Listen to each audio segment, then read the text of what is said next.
J'ai mangé seul le jour de mon 75e anniversaire. Pendant que ma famille était en vacances avec mon argent, mon 75e anniversaire devait être spécial. On m'avait promis quelque chose que je n'avais pas eu depuis des années. Un peu de joie, un peu de soleil et une raison de me sentir à nouveau considérée. Je me suis donc habillée. J'ai cuisiné. J'ai attendu. Mais ce qui s'est passé ce jour-là a changé ma vision de tout et de tous ceux qui m'entourent. Je suis peut-être vieux, mais je ne suis pas aveugle. Et je ne suis certainement pas impuissant. Avant de commencer mon histoire, je tiens à vous remercier de m'écouter, vous ouvrir mon cœur. Dites-moi dans les commentaires d'où vous écoutez et quelle heure il est. J'adore avoir de vos nouvelles.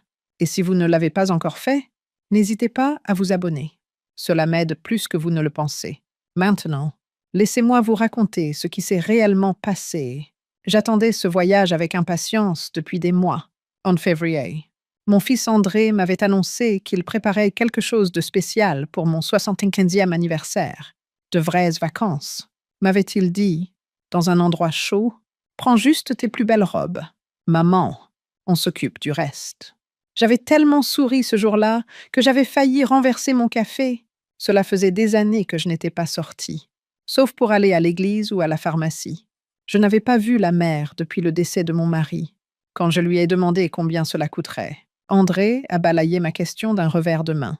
Tu as travaillé toute ta vie, n'est-ce pas? Tu le mérites bien. Laisse-nous nous occuper de tout. Une semaine plus tard, il m'a demandé de lui prêter ma carte de crédit pour réserver les billets et bloquer les tarifs. J'ai hésité un instant, mais je faisais confiance à mon fils. Je la lui ai donnée sans poser trop de questions. Il n'arrêtait pas de dire que nous partirions fin avril, début mai. Quand avril est arrivé, puis passé, je lui ai demandé la date. Il m'a répondu qu'ils étaient en train d'organiser le programme, que cela coïnciderait parfaitement avec mon anniversaire. Promise. Je l'ai cru. J'ai même acheté une nouvelle valise, une valise violette. En solde. Je l'ai gardée près de la porte d'entrée, avec l'étiquette encore dessus. J'ai fait mes valises lentement, pendant 2 semaines. J'ai sorti ma robe d'été préférée, celle avec des hibiscus imprimés, mes sandales pour aller à l'église, un chapeau que je n'avais pas porté depuis 8 ans. J'ai même mis le mouchoir de mon mari, juste pour me réconforter. J'avais l'impression qu'il serait là en esprit, mais la veille de mon anniversaire, André m'a appelé.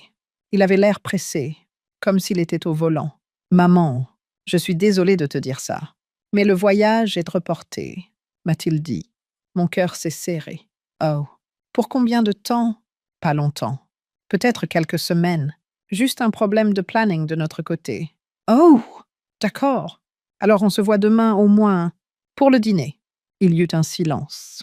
Bien sûr, dit-il. Je ne manquerai ça pour rien au monde. On passera te voir. Cela me suffisait. J'essayais de ne pas paraître déçu. Après tout, les plans changent. La vie est bien remplie. Je me disais que ce n'était pas grave. Au moins, je les verrai. Le matin de mon 65e anniversaire, je me suis donc réveillée tôt et j'ai mis ma playlist de gospel. J'ai préparé du café et j'ai commencé à cuisiner. Du poulet frit, des patates douces, des macaronis, des haricots verts frais et de la dinde fumée. J'ai fait une tarte aux patates douces maison. J'ai utilisé de la vraie vanille cette fois-ci. Pas de l'imitation. J'ai même sorti la belle vaisselle du placard du haut, celle avec les bordures dorées que je n'utilisais que pour les fêtes. J'ai mis la table pour 5. Moi, André, sa femme Brianna, leur fille Imani, et peut-être Tyrell, le voisin, s'il décidait de lui apporter une assiette. J'ai enfilé la robe à fleurs bleues qui, selon mon mari, me rajeunissait de 10 ans. J'ai bouclé mes cheveux. J'ai mis un peu de rouge à lèvres. J'ai allumé les grandes bougies que je garde habituellement pour le dîner de Pâques.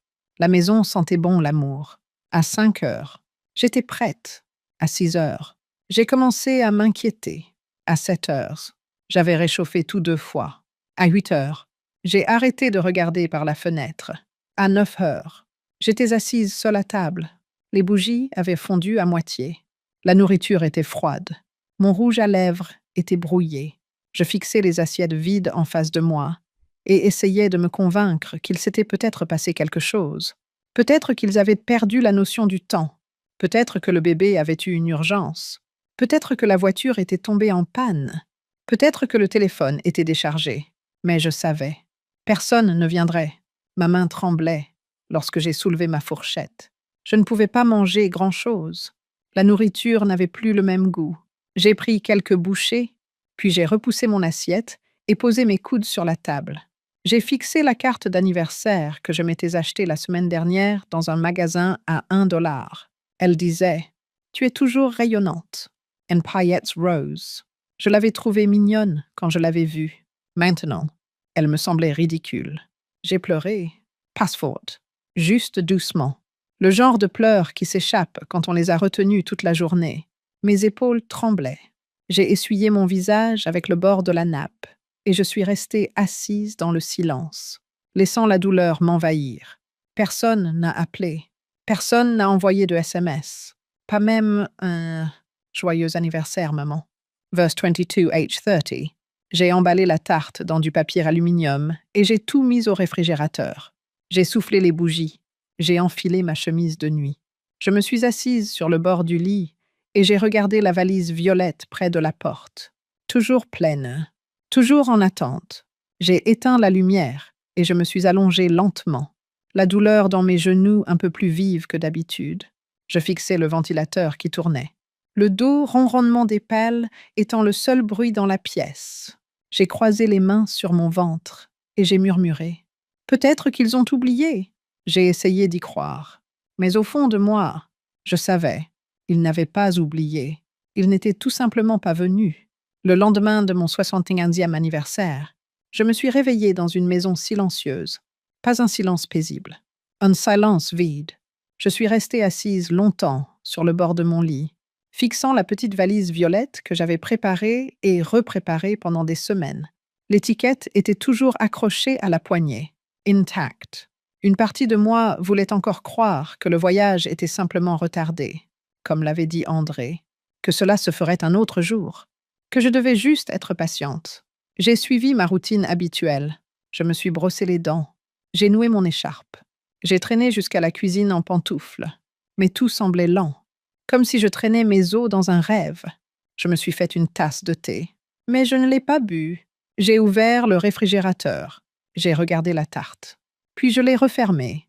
Je n'avais pas l'énergie de réchauffer les restes. La vaisselle de la veille était encore empilée dans l'évier. Je n'y ai pas touché non plus. Je me suis assise sur le canapé, enveloppée dans mon vieux châle en tricot, celui que Harold m'avait donné avant de mourir. Il sentait légèrement le cèdre et la lavande. J'ai fixé le sol pendant un long moment, écoutant le tic-tac de l'horloge accrochée au mur. Il était presque midi et toujours pas d'appel. Passe de SMS. Pas même un « Désolé de t'avoir manqué, maman ». Je m'accrochais à l'espoir qu'il me contacterait peut-être aujourd'hui. Peut-être qu'il s'était trompé de jour. Puis j'entendis frapper. 3 petits coups légers à la porte. Je me levai lentement et jetai un œil à travers le rideau.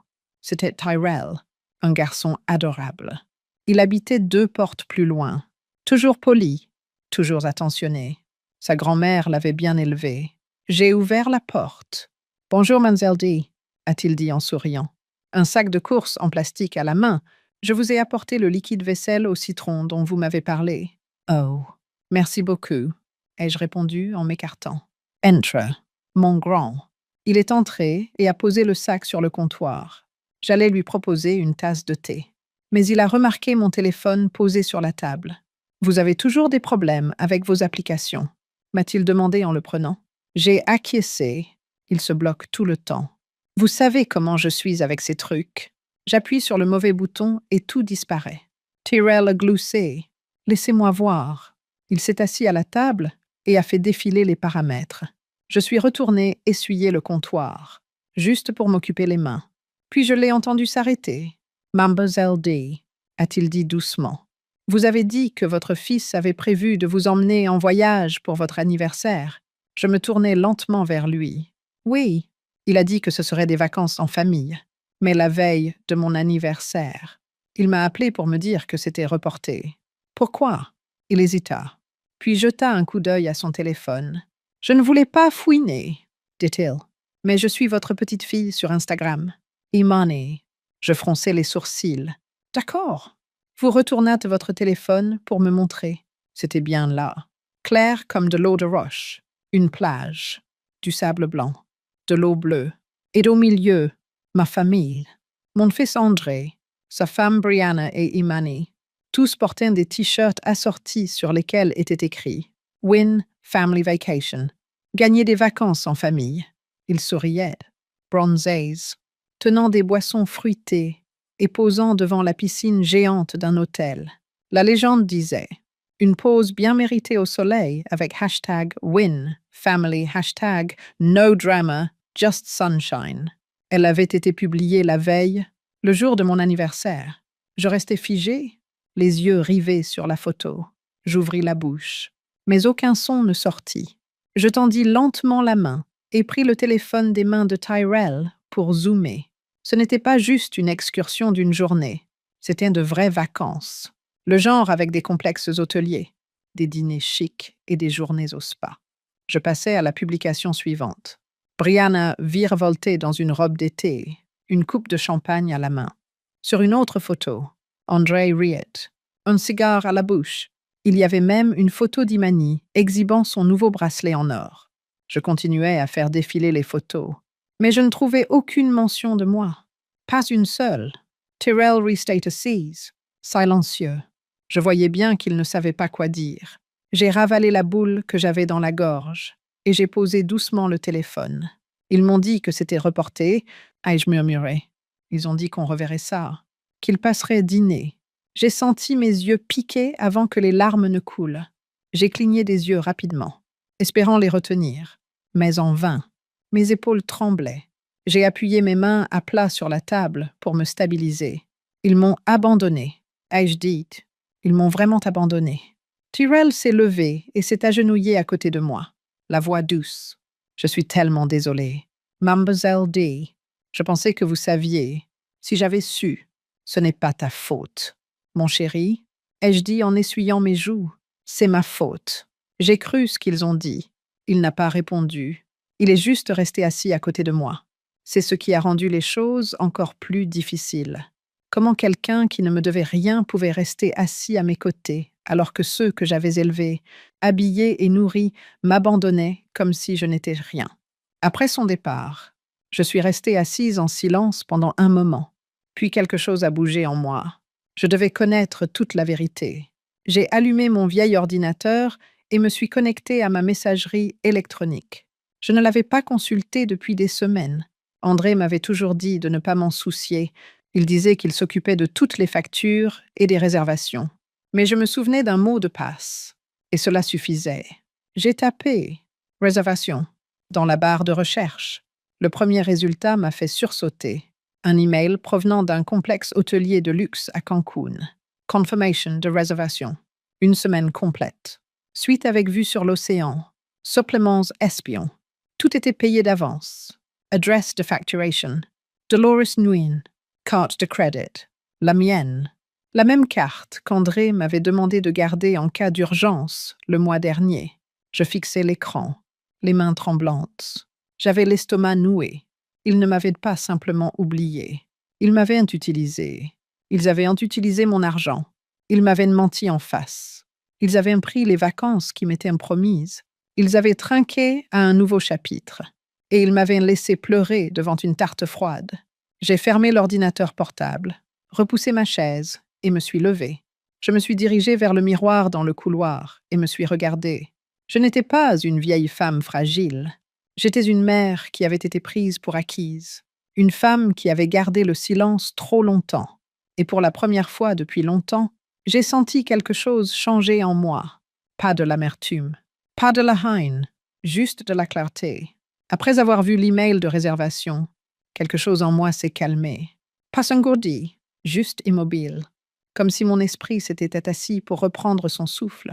Je n'ai pas appelé André tout de suite. Je ne lui ai pas envoyé de SMS. Je n'ai pas claqué les tiroirs, ni jeté des objets à travers la pièce. Ce n'est pas moi. Je suis restée debout dans le couloir, à regarder mon reflet dans le vieux miroir. Le même que Harold avait accroché quand nous avions emménagé. Je me suis regardée longuement et intensément. J'ai vu chaque ride, chaque tache de rousseur, Chaque ride d'expression qui, avec les années, s'était transformé en quelque chose de plus triste. Mais je ne me sentais pas faible. Je me sentais éveillée. L'après-midi suivant, j'ai reçu un appel de Brianna. Sa voix était douce, comme si rien ne s'était passé. Elle m'a dit qu'ils étaient de retour en ville et qu'ils étaient désolés d'avoir manqué mon grand jour. Mademoiselle D. Comme si elle n'avait pas eu mon numéro de toute la semaine. Puis elle m'a dit qu'André passerait m'apporter quelque chose de gentil. Je n'ai pas répondu. J'ai juste dit « D'accord » et j'ai raccroché, comme prévu. André est arrivé vers 18 heures. Il n'a même pas frappé. Il est entré comme il le faisait quand il était adolescent. J'étais dans la cuisine en train de plier des torchons. Je n'ai même pas levé les yeux. « Salut, maman. » Il a dit comme s'il revenait du magasin. « On t'a apporté ça. » Il a posé un sac en papier blanc sur la table. À l'intérieur, il y avait une part de gâteau Red Velvet, provenant d'une pâtisserie chic, emballée comme si elle venait d'un mariage et non d'un anniversaire. J'ai regardé le gâteau. Puis je l'ai regardé. « C'est tout ce que tu as ramené du Mexique ?» lui ai-je demandé. Son sourire s'est effacé pendant 1 seconde.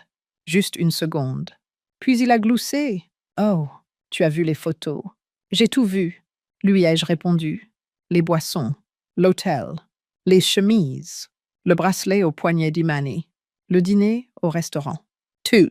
Le jour de mon anniversaire. André se gratta le cou et haussa les épaules. Maman, on ne pensait pas que tu voudrais faire tout ce chemin. Tu te fatigues facilement. Ce n'est pas ce que tu m'as dit. Tu m'as dit que c'était reporté. On a changé nos plans à la dernière minute, dit-il. Ce n'était pas grave.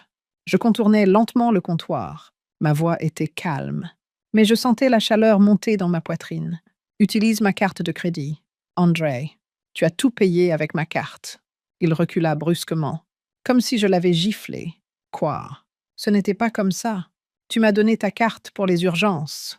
Je pensais que tu ne verrais pas d'inconvénient une fois que tu verrais que nous avions passé un bon moment. Tu pensais, répétai-je, tu pensais que ta mère, qui avait préparé un repas complet, mis la table et enfilé une robe pour son 75e anniversaire, accepterait qu'on lui mente, qu'on l'ignore, qu'elle paie pour son exclusion. André avait maintenant l'air agacé. « Tendu, maman. Ce n'était qu'un anniversaire. Tu en as eu 64. » Mes mains tremblaient. Je m'agrippais au bord de la table. « Un anniversaire, dis-je. C'était le premier anniversaire que je passais sans ton père.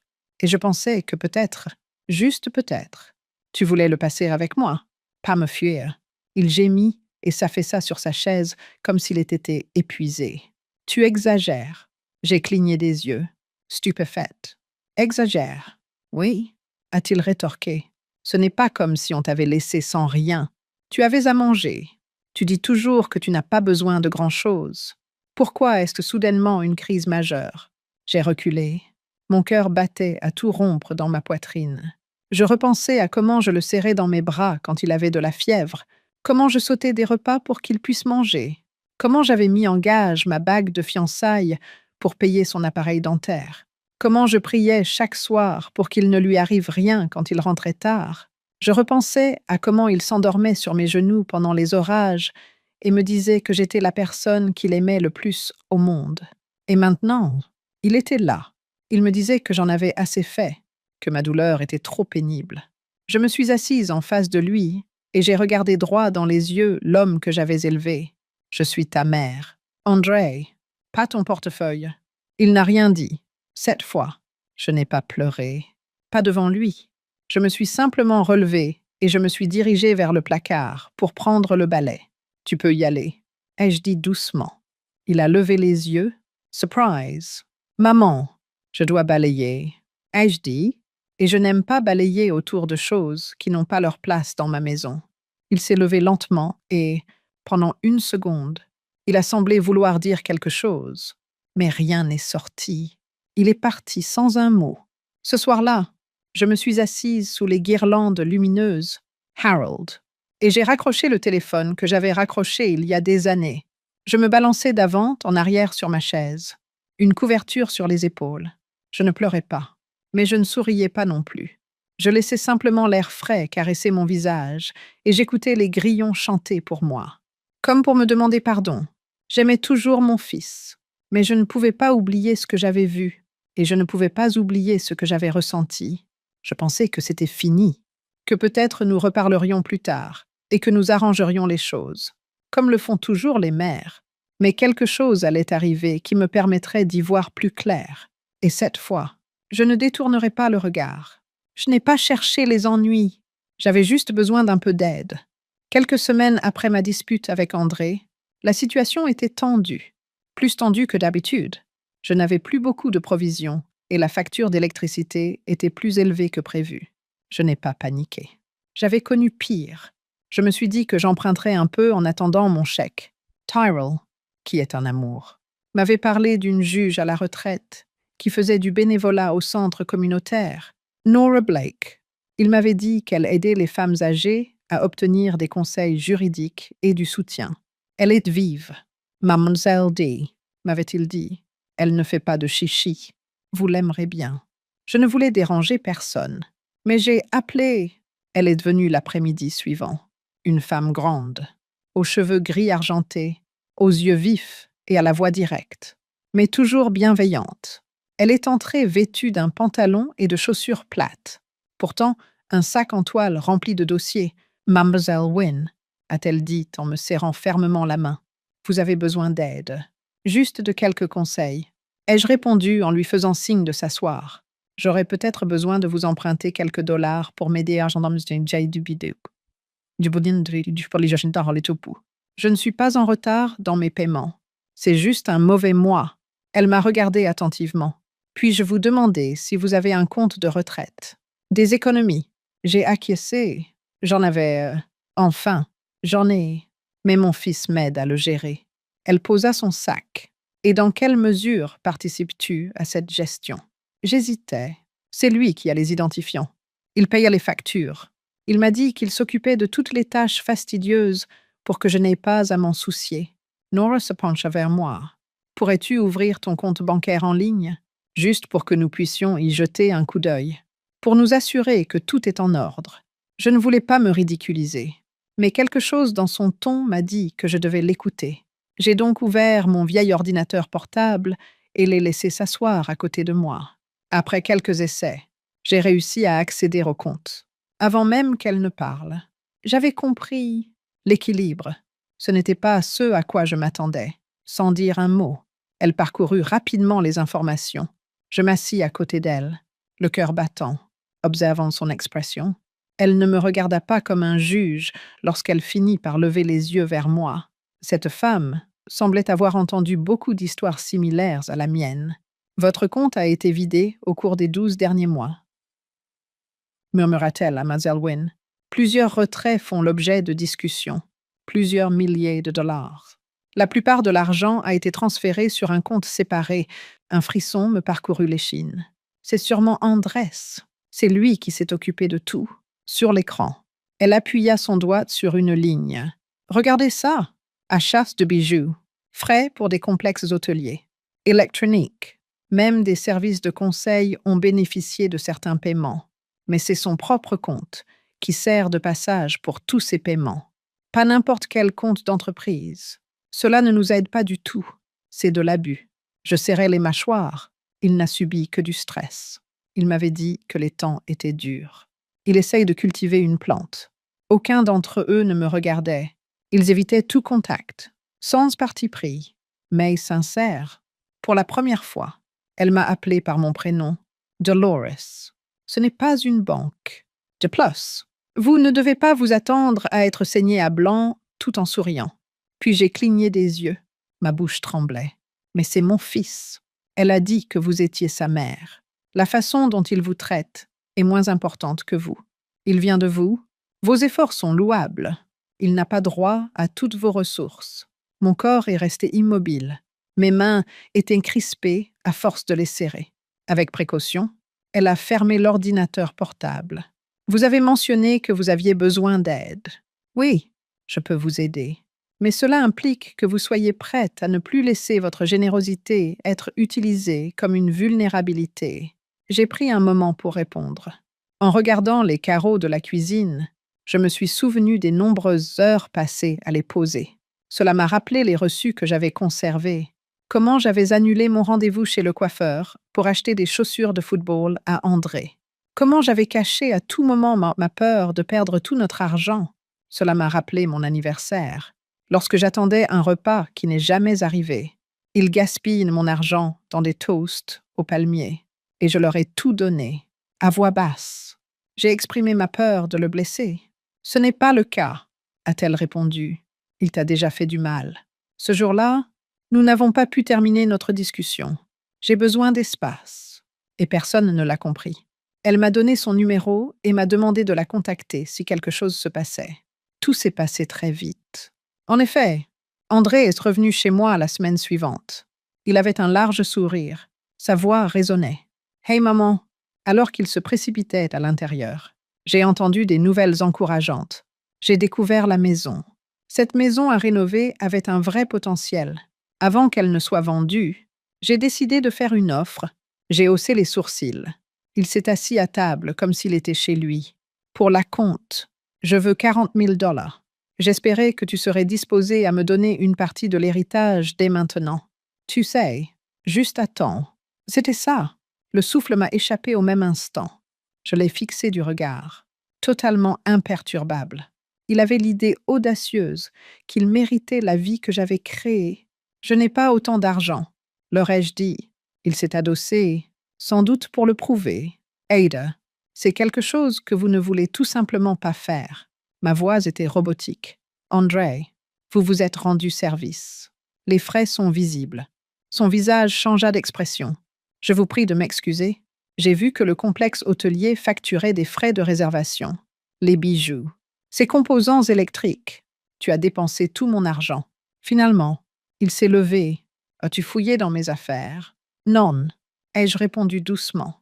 J'ai terminé mon... avec un rictus. Il a rejeté ma remarque. Qui s'en soucie? À ce stade, tu m'ignores, après tout ce que j'ai fait pour toi. Es-tu en train de dire que je suis utilisée?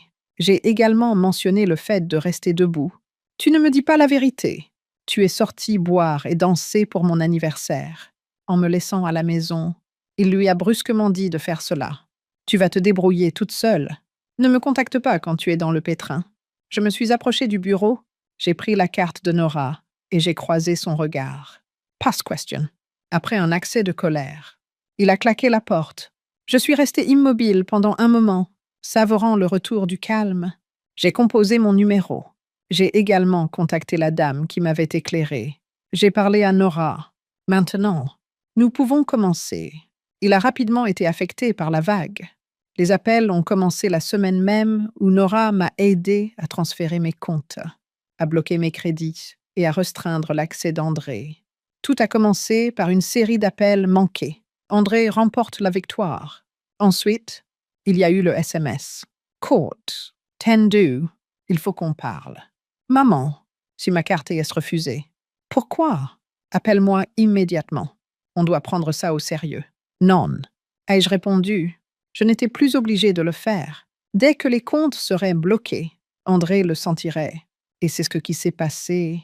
Nora avait précisé qu'il faudrait quelques jours pour finaliser tous les documents juridiques. Je pouvais presque l'imaginer à la caisse, se voyant refuser sa carte parce qu'elle avait expiré. Je pouvais presque sentir sa mâchoire se crisper et sa voix se briser. Sa terreur, en voyant que la connexion à son compte bancaire avait également échoué, était palpable. Je ne ressentais absolument aucun remords, ce qui est tout un exploit. Enfin, j'étais capable de lâcher prise. Mais la liberté, c'est rarement facile. Vers 10 heures du matin, same day, je pliais des vêtements sur ma terrasse lorsque j'ai entendu un bruit sourd de chaussures. André a fait irruption dans la pièce en criant et en vociférant, avant que j'aie eu le temps de jeter un œil derrière le rideau. Dis-moi ce qui se passe. Je suis restée calme. Depuis que j'avais appelé Nora, j'avais répété cette scène mentalement tous les soirs. Tu dois être plus précis, lui ai-je dit en le regardant dans les yeux. Il a rejeté ma remarque avec un rictus. Il semble que je ne puisse plus accéder à mon compte professionnel. Mon application bancaire ne s'ouvre pas. À la station service. La carte de crédit que j'utilisais pour payer mes factures a soudainement été désactivée. Grand-mère, Tu essaies de me faire passer pour un méchant. Je fais de mon mieux pour protéger mes biens. Il s'est approché. Tu vas vraiment faire subir ça à ton propre enfant. J'ai murmuré. Non, on m'a déjà fait ça. Puis Brianna est entrée derrière lui. Sa tenue ne lui ressemblait pas. Ne porte pas de talons hauts, de hauts moulants ou de gloss. Une mâchoire crispée et un sweatshirt usé. Je pouvais entendre ce qu'elle lui murmurait. Mais j'entendais aussi son avertissement que la situation allait exploser. En la regardant, André changed de position. Ne t'en mêle pas. Oui? Je t'ai dit d'intervenir. Laisse-lui la parole. Je suis curieuse de savoir ce que vous vous êtes dit pendant que vous sirotiez des cocktails le jour de mon anniversaire, en dépensant l'argent qui m'appartenait de droit, les bras croisés. Brianna détourna le regard. Imperturbable. André poursuivit. Tu étais notre seul espoir. Mère, malgré tous nos efforts, l'entreprise ne parvenait pas à décoller. Tu as toujours dit que la famille était ta priorité. J'ai donc pris les devants et déclaré que mon argent était destiné aux urgences, pour acheter de la nourriture, des soins médicaux, l'éducation d'un petit enfant. Peut-être, ce n'est pas le moment de faire des voyages extravagants, d'acheter des sacs à main de luxe et de participer à des dîners sur invitation. Nous allions te rembourser. Dis-moi quand. Après mon départ. Après l'enterrement. Après la vente de la maison. Les joues d'André changèrent de couleur. Ce n'est pas juste. Je ne vois pas pourquoi. Ma poitrine se mit à brûler et je perdis mon sang-froid. Comme si j'étais déjà mort. Tu as déjà tout dépensé. Un silence enveloppant s'ensuivit. Sa voix était basse et dure lorsqu'il finit par reprendre la parole. Tout a été plus difficile pour toi que cela aurait dû l'être. Et je t'ai dit que tu avais toujours manqué à ta parole. Je croyais que tu avais dit que tu serais là pour mon anniversaire. Nous devions faire ce voyage ensemble, comme tu me l'avais promis. Tu avais dit que tu veillerais à ce que je ne me sente jamais oubliée. Quelque chose changea dans son regard à ce moment-là. Je n'avais rien fait de mal. Je n'étais pas en détresse. Ce n'est qu'après cela que j'ai compris que je ne céderais pas. Que va-t-il se passer maintenant? Demanda-t-il en tendant la main. Tu comptes mettre fin à notre relation? Pour de bon. Non, lui répondis-je. Je pris nonchalamment une lettre dans le tiroir à côté de la salle à manger, la posai sur la table, puis m'éloignai. Alors, qu'y a-t-il? Demanda-t-il en tendant la main. J'ai dit que je le savais. Créé il y a tout juste une semaine. Un refuge pour femmes en centre-ville recevra tous mes dons. Celui qui aide les femmes âgées à se remettre des effets de la maltraitance infligée par ceux qu'elles aiment le plus. Incredule. Il cligna des yeux. Tu rompes notre relation. Au moment où tu m'as regardé dans les yeux et où tu as vu une ressource plutôt qu'une mère, tu as rompu les liens avec toi-même. Brianna était là, en larmes, à une certaine distance. Elle se retourna et se dirigea vers la sortie, saisissant son sac à main. Je ne savais pas que cela m'avait autant affecté, murmura-t-elle. Je pensais que cela ne te posait pas de problème. André m'avait laissé entendre que tu étais au courant. Je restais silencieuse. Lorsque les mots ne parviennent pas à transmettre le vrai sens, le silence fait souvent l'affaire, sans dire un mot. Elle est partie, la mâchoire serrée. André est resté là, essayant de trouver un moyen de me reconquérir. Cependant, plus aucun mot ne pouvait être prononcé. Finalement, il s'est retourné et est parti en claquant la porte si fort que l'étagère sur laquelle se trouvait la photo d'Harold a tremblé. Je me suis approchée et l'ai remise en place. Je pris ensuite place à table, m'assis pour contempler les vêtements partiellement pliés et glousser doucement. Cela n'avait rien d'amusant, mais la sensation de puissance qui rechargeait mes os ressemblait peut-être à la joie qui suit une longue période de calme. Mon amour avait dû passer pour un sacrifice pendant longtemps. Pensais-je, pour être une bonne mère, j'avais dû donner jusqu'à m'épuiser. Mais j'avais désormais appris ma leçon. Je n'étais pas rien. Je n'étais pas perplexe.